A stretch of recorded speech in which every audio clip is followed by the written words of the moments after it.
Hi friends, നമ്മുടെ ഇന്നത്തെ പുതിയൊരു വീഡിയോയിലേക്ക് എല്ലാ കൂട്ടുകാർക്കും സ്വാഗതം. അപ്പോൾ ഇത് നമ്മളെ ഓണത്തിൻ്റെ ഒരു കുഞ്ഞു വ്ളോഗാണ് കേട്ടോ. അപ്പോൾ ഇതാ രാവിലെ തന്നെ ഞാൻ വീട്ടിൽ നിന്ന് ഞാനും അനീഷേട്ടനും കൂടെ അനീഷേട്ടൻ്റെ വീട്ടിലേക്ക് പോവുകയാണ് കേട്ടോ. അപ്പോൾ ഇന്ന് എല്ലാവരും അവിടെയാണ് ഓണം ആഘോഷിക്കുന്നത്. അപ്പോൾ ഞങ്ങൾ രണ്ടാളും വേഗം തന്നെ പോകുന്നതാണ്. നന്ദുമോളും അമ്മയും അബിയും കുറച്ച് കഴിഞ്ഞിട്ട് വരാമെന്ന് പറഞ്ഞു കേട്ടോ. അപ്പോൾ ഞങ്ങൾ വേഗം പോകുന്നതാണ്, കാരണം ഭക്ഷണങ്ങളൊക്കെ ഉണ്ടാക്കണ്ടേ, അതിന് വേണ്ടിയിട്ട് വന്നതാട്ടോ. കാരണം ചേച്ചി ഒറ്റയ്ക്കേ ഉള്ളൂ ഇവിടെ. അപ്പോൾ ചേച്ചിക്ക് ഒരു സഹായം വേണ്ടേ, അതിന് വേണ്ടിയിട്ട് വന്നതാണ്. അപ്പോൾ ഇതാ അനീഷേട്ടൻ വീട്ടിലേക്ക് കയറി പോവുകയാണ് കേട്ടോ. അപ്പോൾ ഞാനിവിടെ എത്തി. ഞങ്ങൾ ചായയൊക്കെ കുടിച്ചു കേട്ടോ. ഉപ്പുമാവ് പഴമൊക്കെ ഉണ്ടായി, ചേച്ചി അതൊക്കെ ഉണ്ടാക്കി വെച്ചിട്ടുണ്ടേനി. അപ്പം ഞങ്ങളതൊക്കെ കുടിച്ച് എന്താ പിന്നെ വീണ്ടും പണിക്ക് ഇറങ്ങിയതാണേ. അപ്പോൾ അനീഷേട്ടൻ ഉള്ളിയൊക്കെ തോല് വിളിക്കുകയാണ്. അപ്പോൾ കുറച്ച് ചിക്കൻ ഉണ്ട്. അപ്പോൾ ഞാനതൊന്ന് വേഗം കഴുകിയെടുക്കാമെന്ന് വിചാരിച്ചു കേട്ടോ. അപ്പോൾ എന്തായാലും ഞാനത് കഴുകിയെടുത്ത് അപ്പോൾ ചേച്ചി അത് മഞ്ഞൾപ്പൊടി ഉപ്പൊക്കെ ഇട്ടിട്ട് ഒന്ന് കുക്കറിൽ ഇടാൻ വേണ്ടിയിട്ട് പോവാണ് കേട്ടോ. പിന്നെ സേമിയൊക്കെ വറുത്ത് വെച്ചിട്ടുണ്ട്. അപ്പോഴേക്കും അനീഷയുടെ ഉള്ളിയൊക്കെ ഒന്ന് തോല് ഒളിച്ച് വെച്ചു കേട്ടോ. അപ്പോൾ നമ്മുടെ ഈ ഓണത്തിൻ്റെ വീഡിയോ അപ്ലോഡ് ചെയ്യാൻ ഒരുപാട് വൈകി കേട്ടോ. കാരണം എൻ്റെ തൊണ്ടയ്ക്കൊക്കെ ചെറിയൊരു വയ്യാകിയും കാരണങ്ങളുള്ളതുകൊണ്ട് എനിക്ക് വോയിസ് കൊടുക്കാനൊന്നും വയ്യ കേട്ടോ. അതുകൊണ്ട് മാത്രമാണ് നമ്മൾ വീഡിയോ നേരം വൈകണത്. അപ്പോൾ അതാ നന്ദമോളും അമ്മയും മൂത്തമ്മയും വന്നു കേട്ടോ. ഞാൻ കുറേ ഉള്ളിയൊക്കെ അരിഞ്ഞു കഴിഞ്ഞ് അപ്പോഴാണ് ഇവരിവിടെ വന്നിട്ടുള്ളത്. അപ്പോൾ മൂത്തമ്മ പറഞ്ഞ് ഇനി കുറച്ച് ഞാൻ അരിഞ്ഞു തരാമെന്ന് പറഞ്ഞു കേട്ടോ. കാരണം ഒരുപാടുണ്ട്. ഇന്ന് അനീഷേട്ടൻ്റെ ചേച്ചി, അനിയത്തി, മക്കൾ എല്ലാവരും വരും വൈകുന്നേരത്തിന്. അപ്പോൾ അതുകൊണ്ട് ഞങ്ങൾ വലിയൊരു ബിരിയാണി തന്നെയാണ് ഉണ്ടാക്കുന്നത്. സദ്യ ഒന്നുമല്ല കേട്ടോ, ബിരിയാണിയാണ്. അപ്പോഴേക്കും ഇത് അഭിമോനും വന്നു കേട്ടോ. അപ്പോൾ അവൻ നായക്കുട്ടികൾക്ക് ചോറൊക്കെ കൊടുത്ത് കഴിഞ്ഞതിൻ്റെ ശേഷമാണ് ഇവിടേക്ക് വന്നിട്ടുള്ളത്. അപ്പോൾ അവർക്ക് ചോറും മീൻ കറിയൊക്കെ ഉണ്ടാക്കി വെച്ചിട്ടാട്ടോ ഞങ്ങൾ വന്നത്. അപ്പോൾ എന്തായാലും ഇക്കൊല്ലത്തെ ഓണത്തിന് ആരും തന്നെ സദ്യ ഒരുക്കണില്ല കേട്ടോ. ഞങ്ങൾ ബിരിയാണിയാണ് ഉണ്ടാക്കുന്നത്. അതാകുമ്പോൾ പിന്നെ എല്ലാവർക്കും കുഴപ്പമില്ല കേട്ടോ. സദ്യ ആകുമ്പോൾ കുറച്ച് പേർക്ക് സദ്യ ഇഷ്ടമല്ല, അങ്ങനെയൊക്കെ ഉണ്ട്. അതുകൊണ്ട് ഞങ്ങൾ ബിരിയാണി ഉണ്ടാക്കാമെന്ന് വിചാരിച്ചിട്ട് ആ ഒരു പണിയിലാണ് കേട്ടോ. അപ്പോൾ ഞാൻ കുറച്ച് ചായക്കൊക്കെ വെള്ളം വെച്ചു. അമ്മയും മൂത്തമ്മയൊക്കെ വന്നതല്ല അവർക്ക് വേണ്ടിയിട്ടാണ്. അപ്പോൾ അവർക്ക് ചായക്ക് വെള്ളം വെച്ചു. പിന്നെ ഞാൻ സാധാ ചോറ് വയ്ക്കാൻ വേണ്ടിയിട്ട് വെള്ളം വെച്ചിട്ടുണ്ട് കേട്ടോ. എത്ര ബിരിയാണി ആണെങ്കിലും നമുക്ക് കുറച്ച് സാധാ ചോറും കൂടി വേണ്ടേ. എല്ലാവർക്കും ബിരിയാണി തിന്നാൽ പിന്നെ കുറച്ചൊരു സാധാ ചോറും കൂടി തിന്നണം കേട്ടോ. അതിന് വേണ്ടിയിട്ടാണ് കുറച്ച് സാധാ ചോറ് വെക്കാമെന്ന് വിചാരിച്ചു. അപ്പോൾ ഇവിടെ ബിരിയാണീൻ്റെ പാചകത്തിലാണ് അനീഷേട്ടനും ചേച്ചിയുമാണ് ബിരിയാണി ഉണ്ടാക്കുന്നത് കേട്ടോ. ചേച്ചി ഏട്ടൻ്റെ ഭാര്യയാണ്. ചേച്ചിയുടെ പേര് മണി എന്നാണ്, മന്ദാകിനി എന്നാണ് പേരെങ്കിലും ഞങ്ങൾ മണി ചേച്ചി എന്നാട്ട് വിളിക്കൽ. അനീഷേട്ടൻ്റെ ഏട്ടൻ്റെ പേര് ഷാജി എന്നാണ് കേട്ടോ. അപ്പോൾ ഇതാ ഞങ്ങൾ ബിരിയാണി ഉണ്ടാക്കുകയാണ്. രണ്ടാളും കൂടിയുള്ള ഒരു പ്ലാനിങ് ആണ് ബിരിയാണി ഉണ്ടാക്കൽ. അപ്പോൾ ഏട്ടൻ എന്താ ഫറൂഖിലൊക്കെ പോയി വന്നിട്ടുണ്ട്. അപ്പോൾ മൂത്തമ്മയും ചില്ലറ പണികളിലൊക്കെയാണ്. അമ്മ അവിടെ ഇരിക്കുന്നുണ്ട്, അബി ഇവിടെ ഇരിക്കുന്നുണ്ട്. പിന്നെ നന്ദമോൾ വന്നപ്പോൾ തൊട്ടേ ഇവിടെ ഇരിക്കുന്നുണ്ട് കേട്ടോ. നന്ദമോൾ ഇട്ടതാണ് നന്ദമോളുടെ ഓണക്കോടി കേട്ടോ. അപ്പോൾ അമ്മയും നല്ല ഓണക്കോടിയൊക്കെ ഇട്ടിട്ടാണ് വന്നിട്ടുള്ളത്. എനിക്കും അനീഷേട്ടനും ഓണക്കോടിയൊന്നും എടുത്തിട്ടില്ല കേട്ടോ. അപ്പോൾ നന്ദമോൾക്ക്, അമ്മയ്ക്ക്, അബിക്ക്, അമ്മയ്ക്ക് പിന്നെ കുറച്ച് ദിവസം മുന്നേ എടുത്തു വെച്ചതാട്ടോ. അത് പിന്നെ അമ്മ ഓണക്കോടിയാക്കി ഇട്ടുന്നേ ഉള്ളൂ. ഓണത്തിന് എന്ന് വെച്ചിട്ടൊന്നും പ്രത്യേകിച്ച് വാങ്ങിയിട്ടൊന്നുമില്ല കേട്ടോ. എന്നാലും അതൊക്കെ നല്ല അടിപൊളിയായിട്ട് ഒരു വന്നിട്ടുണ്ട്. പിന്നെ അതവിടെ അനീഷേട്ടൻ നല്ല പാചകത്തിലാണ്, ഇളക്കി കൊടുക്കുകയാണ്. ചെമ്പ് അടി പിടിക്കാൻ പാടില്ലല്ലോ, അതുകൊണ്ട് ഇളക്കണ കാര്യത്തിൽ അനീഷേട്ടനെ ഏൽപ്പിച്ചിട്ടുണ്ട് ചേച്ചി അതിലേക്ക് വേണ്ട കാര്യങ്ങളൊക്കെ ചെയ്യണം. അപ്പം ഞാൻ അതിലേക്ക് വേണ്ട മസാലക്കൂട്ടും കാര്യങ്ങളൊക്കെ ചതച്ച് അരച്ചൊക്കെ കൊടുത്തിട്ടുണ്ട് കേട്ടോ. അങ്ങനെ എന്നെക്കൊണ്ട് ചെയ്യാവുന്ന പണികളൊക്കെ ഞാൻ ചെയ്തിട്ടുണ്ട്. അപ്പോൾ നമ്മുടെ ഈ കുഞ്ഞു വീട് എന്ന് പറയുന്നത് ഒരുപാട് സൗകര്യങ്ങളൊന്നും ഇല്ല കേട്ടോ. പുറത്ത് വെച്ചിട്ടാണ് പാചകങ്ങളൊക്കെ ഉള്ളത്. പുറത്തേക്കൊരു ഷീറ്റ് കെട്ടിയിട്ടാണ് അടുക്കള ഉള്ളത്. ഉള്ളിൽ അടുക്കളയുണ്ട്, അടുപ്പുണ്ട്. പക്ഷെ നമ്മൾ അവിടെ നിന്ന് കത്തിക്കാറില്ല കേട്ടോ. കാരണം അകം നിറയെ പുക വരും. അതുകൊണ്ട് ചേച്ചീൻ്റെ ഒരു ഐഡിയ ആണ്, പുറത്തേക്ക് ഇങ്ങനെ ഷീറ്റ് വലിച്ച് കെട്ടിയിട്ട് ഇങ്ങനെ കുറച്ച് മിഷ്യൻ കല്ലൊക്കെ അട്ടിക്ക് വെച്ചിട്ട് അതിൻ്റെ മുകളിലാണ് അടുപ്പ് ഉണ്ടാക്കിയിട്ടുള്ളത്. അപ്പോൾ പിന്നെ കുറച്ച് മിഷ്യൻ കല്ല് വെച്ചിട്ട് അതിൻ്റെ മുകളിലാണ് ഗ്യാസ് വെച്ചിട്ടുള്ളത്. ഇതൊക്കെയാണ് ഇവിടുത്തെ പ്ലാനിങ്. ഇതൊക്കെ ചേച്ചിയുടെ ഒരു പ്ലാനിങ് പോലെ ചെയ്യുന്നത് കേട്ടോ. കാരണം ഇപ്പോൾ ഇവിടെ അമ്മയും ചേച്ചിയും ഏട്ടനും മാത്രമേ ഉള്ളൂ. അവർക്ക് പിന്നെ കൈകാര്യം ചെയ്യാനുള്ള ഒരു സംവിധാനം ഉണ്ടാക്കിയെന്ന് മാത്രമേ ഉള്ളൂ കേട്ടോ. പിന്നെ ഇന്ന് ഓണത്തിൻ്റെ അന്ന് വൈകുന്നേരമാണ് ചേച്ചിയും അനിയത്തിയും മക്കളും എല്ലാവരും വരുന്നത്. അപ്പോൾ അവരൊക്കെ വരുമ്പോഴേക്കും ഇന്ന് ഞങ്ങളുടെ ഇവിടുത്തെ ചോറ് കഴിക്കലൊക്കെ കഴിയും. കാരണം അവരൊരു 7 മണി 6:30 ആവട്ടെ എത്താനായിട്ട്. ഒരാൾ നിലമ്പൂരിൽ നിന്ന് വരണം, ഒരാൾ മഞ്ചേരിയിൽ നിന്ന് വരണം. അപ്പോൾ ഒരുപാട് ദൂരമുണ്ട് കേട്ടോ. അവർ അവിടുത്തെ ഭക്ഷണവും കാര്യങ്ങളൊക്കെ കഴിഞ്ഞിട്ടേ ഇങ്ങോട്ട് വരുള്ളൂ. ഞങ്ങൾ പിന്നെ വീട്ടിൽ ഇന്ന് ഭക്ഷണം ഉണ്ടാക്കിയിട്ടില്ല. നായക്കുട്ടികൾക്ക് വേണ്ടി മാത്രമേ ചോറും മീൻകറി ഉണ്ടാക്കിയിട്ടുള്ളൂ കേട്ടോ. അപ്പോൾ ഞങ്ങൾക്ക് ഇന്ന് ഇവിടെ നിന്നാണ് ഭക്ഷണം. അതുകൊണ്ട് ഞങ്ങൾ ഇന്ന് ഇങ്ങോട്ട് പോന്നു. ഓണം വലിയ തിരുവോണം ഇന്ന് അനീഷേട്ടൻ്റെ വീട്ടിൽ കൂടാമെന്ന് വിചാരിച്ചു. കാരണം അവിടെ അച്ഛന് വെച്ച് കൊടുക്കാനൊക്കെ ഉണ്ട്. നമ്മൾ മരിച്ചു പോയ ആൾക്കാർക്ക് ഇങ്ങനെയുള്ള ആഘോഷങ്ങളൊക്കെ വരുമ്പോൾ വെച്ച് കൊടുക്കുമല്ലോ. അപ്പം ഞാൻ എന്തായാലും പായസം ഉണ്ടാക്കിക്കൊണ്ടിരിക്കുക കേട്ടോ. സേമിയ പായസമാണ്. ഞാൻ അത് ഉണ്ടാക്കിക്കൊണ്ടിരിക്കണം. അപ്പോഴേക്കും ഇവിടെ മസാലകളായി ചിക്കനൊക്കെ ഇട്ട് കൊടുത്ത് ഇവിടെ റൈസൊക്കെ റെഡി ആയിട്ടുണ്ട് കേട്ടോ. ബിരിയാണി റൈസൊക്കെ റെഡിയായി. നമ്മൾ ഇങ്ങനെ വെള്ളം വെച്ചിട്ട് നല്ലോണം ചോറ് വറ്റിച്ചെടുത്തിട്ടുണ്ട്. അത് പിന്നെ നമ്മൾ മസാലയിലേക്ക് ഇങ്ങനെ ഇട്ട് കൊടുക്കുകയാണ് കേട്ടോ. അങ്ങനെയാണ് ബിരിയാണി ഉണ്ടാക്കിയിട്ടുള്ളത്. ചേച്ചി ഉള്ളിയൊക്കെ വറുത്ത് ഉഷാറായിട്ടതാ ഓവറായിട്ട് നല്ല ബ്രൗൺ കളറ്, ഓവറായിട്ട് ബ്രൗൺ കളറാവാതെ നല്ലൊരു മീഡിയം സൈസിലാട്ടോ ഉള്ളിയൊക്കെ വറുത്തെടുത്തിട്ടുള്ളത്. അപ്പോൾ അതിൻ്റെയൊക്കെയായൊരു പണിയിലാണ്. അനീഷേട്ടൻ ചോറിട്ട് കൊടുക്കുമ്പോൾ ചേച്ചി അതിലേക്ക് ഉള്ളിയൊക്കെ ഇട്ട് കൊടുത്ത് സൂപ്പറായിട്ട് മിക്സ് ചെയ്യാണ് കേട്ടോ. അപ്പോൾ രണ്ടാളും നല്ലോണം പാചകമൊക്കെ ചെയ്യും. അനീഷേട്ടനായാലും ചേച്ചിയായാലും നല്ലോണം പാചകമൊക്കെ ചെയ്യും കേട്ടോ. അപ്പോൾ അവിടെ ചെന്നാൽ എന്തായാലും ചേച്ചീനെ സഹായിച്ചൊക്കെ കൊടുക്കണ്ടേ.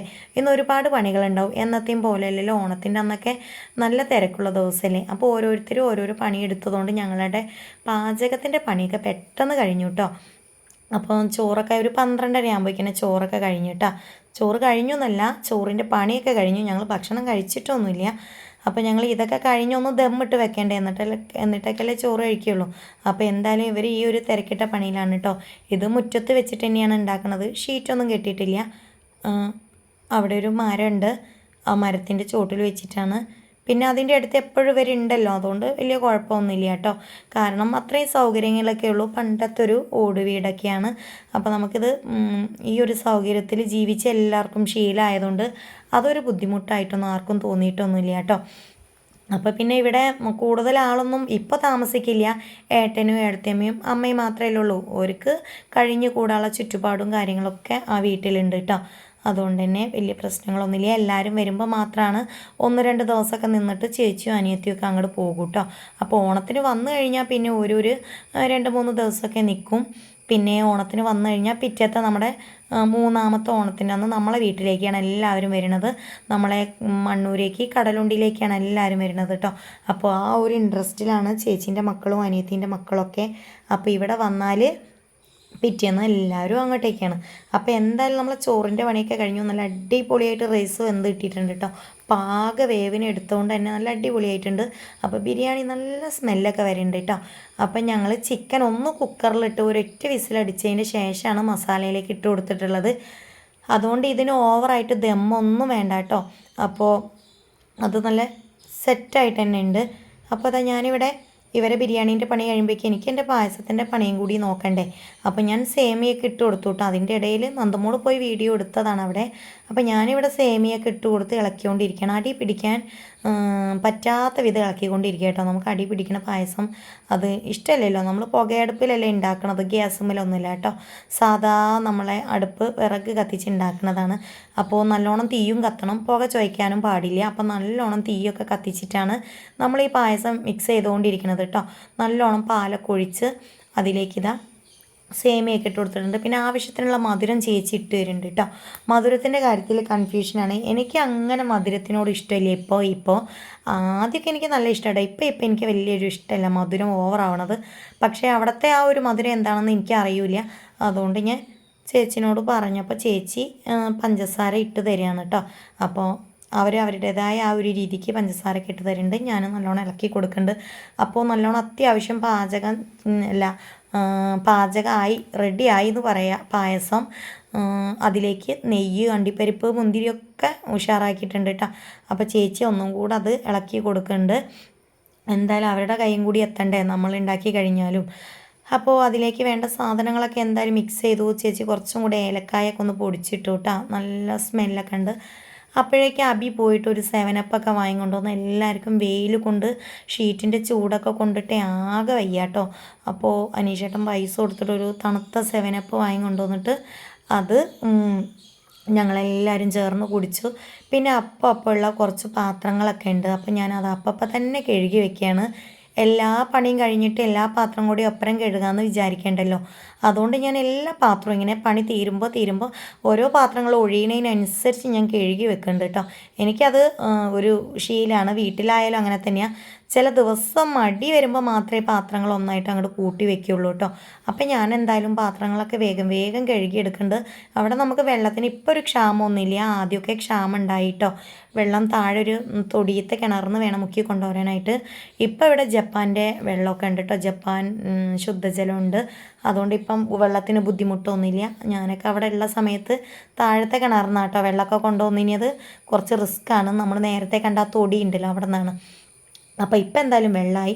അങ്ങനെ ഞാൻ എൻ്റെ പാത്രം കഴുകലും കാര്യങ്ങളൊക്കെ കഴിഞ്ഞു കേട്ടോ. കുറച്ചധികം പാത്രങ്ങളൊന്നുമില്ല, എന്നാലും കുറച്ചുണ്ട്. അതൊക്കെ കഴുകി വെച്ചു. അപ്പോൾ ഇനി ചോറൊക്കെ കഴിക്കാൻ സമയമായി തുടങ്ങിയാണ്. അപ്പോൾ ബിരിയാണി എന്തായാലും വേറെ പാത്രത്തിലേക്ക് മാറ്റണമല്ലോ. അപ്പോൾ ചേച്ചി എന്തായാലും റൈസ് വേറെ പാത്രത്തിലേക്ക് മാറ്റുകയാണ് കേട്ടോ. അപ്പോൾ റൈസ് മാറ്റി കഴിഞ്ഞാലേ നമുക്ക് ചിക്കൻ കിട്ടുള്ളൂ. നല്ലോണം ദമ്മിടാനൊന്നും ഉണ്ടായിട്ടില്ല. ചിക്കന് അത്യാവശ്യം വേവിച്ചിട്ട് തന്നെയാണ് ഞങ്ങൾ ബിരിയാണിക്ക് മസാലയിൽ ഇട്ട് കൊടുത്തത്. അപ്പോൾ ചേച്ചി പറയുകയും ചെയ്ത് പെട്ടെന്നാകും, ഇനി വല്ലാതെ ദമ്മിട്ട് കൊടുക്കൊന്നും വേണ്ടാന്ന് കേട്ടോ. അങ്ങനെ ചേച്ചി റൈസ് ഒരു പാത്രത്തിലേക്ക് മാറ്റുന്നുണ്ട്. നല്ല സ്മെല്ലുണ്ട് കേട്ടോ. ഇത് തുറന്നപ്പോഴേ നമ്മൾ അന്നത്തെ അനുഭവം വെച്ചിട്ട് പറയാണ് കേട്ടോ. നല്ല അടിപൊളി സ്മെല്ലും കാര്യങ്ങളൊക്കെ ഉണ്ടായി. ചേച്ചി നല്ല സൂപ്പറായിട്ട് ബിരിയാണി വെക്കും കേട്ടോ കൂട്ടുകാരെ. ഇവിടെ വന്നു കഴിഞ്ഞാൽ നമ്മുടെ അനീഷേട്ടൻ്റെ ചേച്ചിയായിരുന്നു ബിരിയാണിയൊക്കെ വെക്കൽ.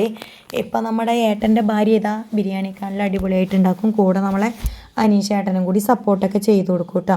അങ്ങനെ എന്തായാലും നമ്മളെ ബിരിയാണി ഉഷാറായി. ഇനിയൊന്നും കഴിക്കേണ്ട താമസമേ ഉള്ളൂ. എല്ലാവർക്കും വിശപ്പൊക്കെ ആയി തുടങ്ങിന്. പക്ഷേ അതിൻ്റെ ഇടയിൽ ഉപ്പുമാവൊക്കെ തിന്നതുകൊണ്ട് വലിയൊരു വിശപ്പറ്റില്ല. എന്നാലും ബിരിയാണി കാണുമ്പോൾ ഒരു കുഞ്ഞു കൊതി വരുമല്ലോ. അങ്ങനെ ഒരു കുഞ്ഞു കൊതിയൊക്കെ ഉണ്ട് കേട്ടോ. അപ്പോൾ ഈ കൊല്ലത്തെ ഓണം നമ്മൾ അനീഷേട്ടൻ്റെ വീട്ടിൽ ആഘോഷിക്കാമെന്ന് വിചാരിച്ചു. ഇത് പെട്ടെന്നുള്ളൊരു തീരുമാനമാണ് കേട്ടോ. ആരും ഇങ്ങനെ പ്രതീക്ഷിച്ചതൊന്നുമില്ല. അവിടെ പോകുന്നൊന്നും വിചാരിച്ചതല്ല. ഓണത്തിന് നമ്മളെ വീട്ടിൽ നിന്ന് ചോറൊക്കെ കഴിച്ചിട്ട് പോകാമെന്നാണ് വിചാരിച്ചിട്ടുണ്ടിരുന്നത്. പക്ഷേ ഇത് പെട്ടെന്നുള്ള തീരുമാനമായി അങ്ങോട്ട് പോയിട്ട് ആഘോഷിക്കുക എന്നുള്ളത്. ഏട്ടനും അമ്മയും തലേന്ന് വിളിച്ചിട്ട് പറഞ്ഞു. ഏട്ടനും അമ്മയും കൂടി പിറ്റേന്ന് രാവിലെ തിരുവോണത്തിന് അങ്ങോട്ട് ചെല്ലാൻ വേണ്ടിയിട്ട്. അപ്പോൾ എന്തായാലും പോയല്ലേ പറ്റുള്ളൂ. അപ്പോൾ അത് ആ പായസത്തിലേക്ക് കുറച്ച് പാല് തിളപ്പിച്ച് വെക്കട്ടെ. 2 പാക്കറ്റ് പാലുണ്ട്. ഈ പാല് തിളപ്പിച്ച് ആവശ്യത്തിന് അതിലേക്ക് ഒഴിച്ചു കൊടുക്കണം. കാരണം പായസം ഒന്ന് കുറുകിയാണ് കേട്ടോ. അപ്പോൾ അതിലേക്ക് പാൽ ഒഴിച്ചു കൊടുക്കണം. അപ്പോൾ അനീഷേട്ടൻ ഇളക്കണമുണ്ട് കേട്ടോ. പായസത്തിലേക്ക് നമ്മൾ വിചാരിച്ച അത്രയൊന്നും പാല് തികയില്ല. കാരണം അത് സേമിയ ഒന്ന് സെറ്റായി വരുമ്പോഴേക്കും പായസം ഒന്ന് കുറുകി വരും കേട്ടോ. അപ്പോൾ എന്തായാലും അതിലേക്ക് വേണ്ട പാലൊക്കെ ഒഴിച്ചു കൊടുത്ത് ഉഷാറാക്കിയിട്ടുണ്ട്. ഇനി ബാക്കി പാല് ഞാൻ അവിടേക്ക് മാറ്റി വെച്ചിട്ടുണ്ട് കേട്ടോ. വേണമെങ്കിൽ ഒഴിച്ചു കൊടുക്കാമെന്ന് വിചാരിച്ചിട്ട് അനീഷേട്ടൻ പറഞ്ഞു മുഴുവനായിട്ടൊന്നും ഒഴിക്കേണ്ട, ആവശ്യത്തിന് ഇപ്പോൾ ഒഴിച്ചോ, ബാക്കി മാറ്റി വെച്ചോ എന്ന് പറഞ്ഞപ്പോൾ മാറ്റി വെച്ചു കേട്ടോ. അപ്പോൾ എല്ലാവരും വരും എന്നുള്ളൊരു ഭയങ്കര ശുഷ്കാന്തിയിലായിട്ടപ്പോൾ ഞങ്ങളെല്ലാവരും നിൽക്കണത്. അപ്പോൾ മധുരം ഒന്ന് നോക്കിയതാട്ടോ കൂട്ടുകാരെ. കുഴപ്പമില്ലാത്ത മധുരമുണ്ട്. ഇനി പഞ്ചസാരേൻ്റെ ഒന്നും ആവശ്യമില്ല. അപ്പോൾ നമ്മളെ വിറകടുപ്പിൽ ഇതാ നല്ലോണം ചോറ് വെന്തുകൊണ്ടിരിക്കേണ്ട അരിയൊക്കെ ഇട്ട് കൊടുത്തിട്ടുണ്ട് കേട്ടോ. അപ്പോൾ അച്ഛന് വെച്ച് കൊടുക്കാൻ വേണ്ടിയിട്ട് പോവുകയാണ്. പായസമൊക്കെ എടുത്തു കേട്ടോ. അച്ഛന് വെച്ച് കൊടുക്കാൻ വേണ്ടിയിട്ട് ബിരിയാണിയൊക്കെ വെച്ച് കൊടുക്കാൻ വേണ്ടിയിട്ട് ഇങ്ങോട്ടേക്ക് ഇറക്കി വെച്ചിട്ടുണ്ട്. അപ്പോൾ ഓരോരോ സാധനങ്ങളായിട്ട് ഇങ്ങനെ വെച്ച് കൊടുക്കാൻ വേണ്ടി എടുക്കുകയാണ് കേട്ടോ. അപ്പോൾ ഇതാ ഇത്രയും ബിരിയാണി ഉണ്ട് കേട്ടോ. അപ്പോൾ ഞങ്ങൾ എല്ലാവരും വന്നാലും എല്ലാവരും കൂടിയാലും ആ ഒരു ചെമ്പിൻ്റെ പകുതിയിലേറെ ബിരിയാണി വേണം കേട്ടോ. കാരണം ഞങ്ങൾ കൂടുമ്പോൾ എല്ലാം കുറേ അധികം ആൾക്കാരുണ്ട്. മക്കളും മരുമക്കളും എല്ലാവരുമായിട്ട് പേരക്കുട്ടികളൊക്കെ ആയിട്ട് ഒരുപാട് ആൾക്കാരുണ്ട് കേട്ടോ. അപ്പോൾ എന്തായാലും ആ ബിരിയാണി ഇന്ന് തികയും തന്നെയാണ് വിശ്വാസം. അപ്പോൾ നമ്മളെ ചോറൊന്നും ആവാണ്ടതായിക്കോട്ടെ സാവധാനം. അപ്പോഴേക്കും നമുക്ക് മസാലയും ചിക്കനൊക്കെ ഒരു പാത്രത്തിലേക്ക് ആക്കി വെച്ചിട്ടുണ്ട് കേട്ടോ. ഇനി ഇതൊന്നൊന്ന് എടുത്തിട്ട് അച്ഛനെ ഒന്ന് വെച്ച് കൊടുത്താലും നമുക്ക് ഭക്ഷണം കഴിക്കുക. അപ്പോൾ അച്ഛന് വെച്ച് കൊടുക്കുന്നത് അനീഷേട്ടനാണ്. അതാണ് അവിടുത്തെ ഒരു ശീലം. അച്ഛന് വെച്ച് കൊടുക്കുകയാണെങ്കിൽ അനീഷേട്ടൻ വെച്ച് കൊടുക്കും. അവിടുത്തെ അച്ചമ്മയ്ക്ക് വെച്ച് കൊടുക്കുകയാണെങ്കിലും അനീഷേട്ടനാണ് വെച്ച് കൊടുക്കുക. അപ്പോൾ അച്ഛൻ മരിച്ചിട്ട് 1 വർഷം കഴിഞ്ഞിട്ടേ ഉള്ളൂ. പക്ഷേ അവരെ അച്ചമ്മ മരിച്ചിട്ട് ഒരുപാട് വർഷമായി. അതുകൊണ്ട് എപ്പോൾ അച്ചമ്മയ്ക്ക് വെച്ച് കൊടുക്കണം എന്ന് തോന്നിയാലും അനീഷേട്ടൻ ഇവിടുന്ന് ചെല്ലും. പിന്നെ ഇതാ ഏട്ടൻ അലുവ വാങ്ങിക്കൊണ്ട് വന്നിട്ടുണ്ട് കേട്ടോ. നല്ല കറുത്ത അലുവയാണ്. അപ്പോൾ അതും ഞങ്ങൾ കഴിച്ച് കുറച്ച് കഷ്ണമൊക്കെ ചോറ് കഴിക്കുന്നതിൻ്റെ മുന്നേ. പിന്നെ ഇതാ അമ്മയും മൂത്തമ്മയും നന്ദമോളും അബിയാണ് ചോറ് കഴിക്കാൻ വേണ്ടിയിട്ട് ഇരിക്കുന്നത് കേട്ടോ. പുറത്താണ് ഞങ്ങൾ ടേബിളൊക്കെ ഇട്ടിട്ടുള്ളത്. അകത്ത് അതിനുള്ള സൗകര്യമൊന്നും ഇല്ല കേട്ടോ. അതുകൊണ്ട് ഞങ്ങൾ പുറത്തേക്കാണ് ഇട്ടിട്ടുള്ളത്. സൗകര്യം ഉണ്ടെങ്കിലും ഈ മേശ അവിടെ കൊള്ളൂല കേട്ടോ. അതുകൊണ്ടാണ് ഞങ്ങൾ പുറത്തേക്ക് ഇട്ടത്. പിന്നെ നല്ല കാറ്റൊക്കെ കൊണ്ട് ഭക്ഷണം കഴിക്കാമല്ലോ. അതൊരു നല്ല അന്തസ്സുള്ള ഒരു കാര്യമില്ലേ അല്ലേ. അപ്പോൾ നമ്മൾ ഈ ഒരു കുഞ്ഞു വീട്ടിലുള്ള സൗകര്യത്തിൽ ഞങ്ങളെല്ലാവരും ഹാപ്പിയാണ്. എല്ലാവരും കൂടുമ്പോൾ അതിലേറെ ഹാപ്പിയാണ് കേട്ടോ. അപ്പോൾ ഭക്ഷണമൊക്കെ കഴിച്ച് ഞാനും അമ്മയും നന്ദുമോളും മൂത്തമ്മയും പോകും. അബി അതിൻ്റെ മുന്നേ പോകും. കാരണം അബിക്ക് അവിടെ നായക്കുട്ടികളും ഉണ്ട്, പിന്നെ ഓണപ്പരിപാടികളൊക്കെ ഉണ്ട്. അപ്പോൾ ഞാനും അനീഷേട്ടനും ഷാജിയേട്ടനും കൂടി ചോറൊക്കെ തിന്നു കേട്ടോ. അപ്പോൾ ഇതാ പോവാൻ നേരത്ത് അമ്മയ്ക്കൊക്കെ പായസം കൊടുത്തതാണേ. അപ്പോൾ നല്ല രസമുണ്ട് എന്നൊക്കെ പറഞ്ഞു കേട്ടോ. നല്ല രസമുണ്ട് സംഭവം. അപ്പോൾ അമ്മയും മൂത്തമ്മയും നന്ദുമോളൊക്കെ പായസമൊക്കെ കുടിച്ചിട്ട് ഞങ്ങൾക്ക് ഇറങ്ങണം എന്തായാലും. അപ്പോൾ അനീഷേട്ടൻ അവിടെ നിൽക്കുകയാണ്. കാരണം ചേച്ചി ഏട്ടനിപ്പം ചേച്ചീൻ്റെ വീട്ടിലേക്ക് പോകും. അവർ എടക്കരയാണ്, മലപ്പുറം ജില്ലയിലെ എടക്കരയാണ്. അപ്പോൾ അവരെന്തായാലും അങ്ങോട്ട് പോകും. അപ്പം ഞങ്ങളും പോകുമല്ലോ. അപ്പോൾ അനീഷേട്ടൻ എന്തായാലും ഇവിടെ നിൽക്കും അമ്മേൻ്റെ അടുത്ത്. ചേച്ചിയും അനിയത്തിയൊക്കെ വൈകുന്നേരത്തിന് എത്തുമല്ലോ. അവർ വന്നതിന് ശേഷം അനീഷേട്ടൻ അങ്ങോട്ടേക്ക് വീട്ടിലേക്ക് വരാമെന്ന് പറഞ്ഞു കേട്ടോ. വീട്ടിലേക്ക് വന്നിട്ട് വേണം ഞങ്ങൾക്ക് തിരിച്ച് വീണ്ടും എന്നെയും കൂട്ടിയിട്ട് വീട്ടിലേക്ക് തന്നെ പോകാനായിട്ട്. ഇങ്ങോട്ടേക്ക് തന്നെ വരൂ കേട്ടോ ഞങ്ങൾ രാത്രിയിൽ. പിന്നെ കാരണം ഞങ്ങൾക്ക് അവരൊക്കെ വന്നിട്ട് ഒന്ന് കാണണമല്ലോ. അതുകൊണ്ട് ഞങ്ങൾ വീണ്ടും തിരിച്ച് അങ്ങോട്ടേക്ക് തന്നെ വരും. അപ്പോൾ അനീഷേട്ടൻ പറഞ്ഞു ഈ പോയിട്ട് ഇനി ഡ്രസ്സൊന്നും മാറ്റൊന്നും വേണ്ട, ഞാൻ കുറച്ച് കഴിഞ്ഞ് അങ്ങോട്ട് വരില്ല, അപ്പോൾ നമുക്ക് തിരിച്ച് ഇങ്ങോട്ട് തന്നെ വരാമെന്ന് പറഞ്ഞു. അപ്പോൾ ഞാൻ അതൊക്കെ കണക്കാക്കി തന്നെ വീട്ടിലെത്തിയപ്പം ഡ്രസ്സൊക്കെ മാറ്റാതെ നിന്നോട്ട്. ഞങ്ങൾക്ക് കുറച്ച് സാധനമൊക്കെ വാങ്ങേണ്ടതായിട്ടുണ്ടായി. പിറ്റേന്നത്തെ ഓണത്തിന് അവരെല്ലാവരും ഇങ്ങോട്ടല്ലേ വരുന്നത്. അപ്പോൾ ഞങ്ങൾക്ക് കുറച്ച് സാധനമൊക്കെ വാങ്ങാനും ഉണ്ടായിട്ടോ. അങ്ങനെ ഇതാ അമ്മയും ഞാനും മൂത്തമ്മയും നന്ദുമോളും ഇറങ്ങിയിട്ടോ. ഈ തൊടി കൂടിയൊക്കെ വേണം ഗൈസ് നമുക്ക് അനീഷേട്ടൻ്റെ വീട്ടിലേക്ക് എത്താനായിട്ട്. നേരിട്ട് റോഡ് ഉണ്ടെങ്കിലും അത് കുറച്ച് ബാക്ക് കൂടിയൊക്കെ ആയിട്ട് ഇങ്ങനെ പോകണം. അതുകൊണ്ട് ഞങ്ങൾ ഈ തൊടി കൂടെ അങ്ങോട്ട് ഇറങ്ങും കേട്ടോ. ഇത് വല്ലാത്തൊരു വൈബാണ്, നല്ലൊരു സ്ഥലമാണ് കേട്ടോ. കാണാനൊക്കെ നല്ല ഭംഗിയാണ്. അടുത്ത് റെയിൽവേ സ്റ്റേഷൻ ഉണ്ട്. ഫറൂഖ് റെയിൽവേ സ്റ്റേഷൻ്റെ അടുത്താണ് നമ്മൾ അനീഷേട്ടൻ്റെ വീട്. അപ്പം ഞങ്ങൾ കയറി ഇതാ റെയിലിലേക്ക് കയറിയിട്ട് വേണം നമുക്ക് അങ്ങോട്ടേക്ക് മാറി കിടക്കാൻ കേട്ടോ. ആ ഒരു സമയത്താണ് ട്രെയിൻ പോകുന്നത്. അപ്പോൾ ഈ ഫ്രീ ആയി കിടക്കുന്ന റെയിലും കൂടെ നമ്മുടെ IOCയിലേക്കുള്ള ട്രെയിൻ മാത്രമേ പോവുള്ളൂ കേട്ടോ. അതുകൊണ്ട് വലിയ കുഴപ്പമില്ല. അപ്പോൾ നമ്മുടെ ഇന്നത്തെ വീഡിയോ ഇത്രയേ ഉള്ളൂ. കൂട്ടുകാരെല്ലാവരും സപ്പോർട്ട് ചെയ്യണം കേട്ടോ. ബൈ.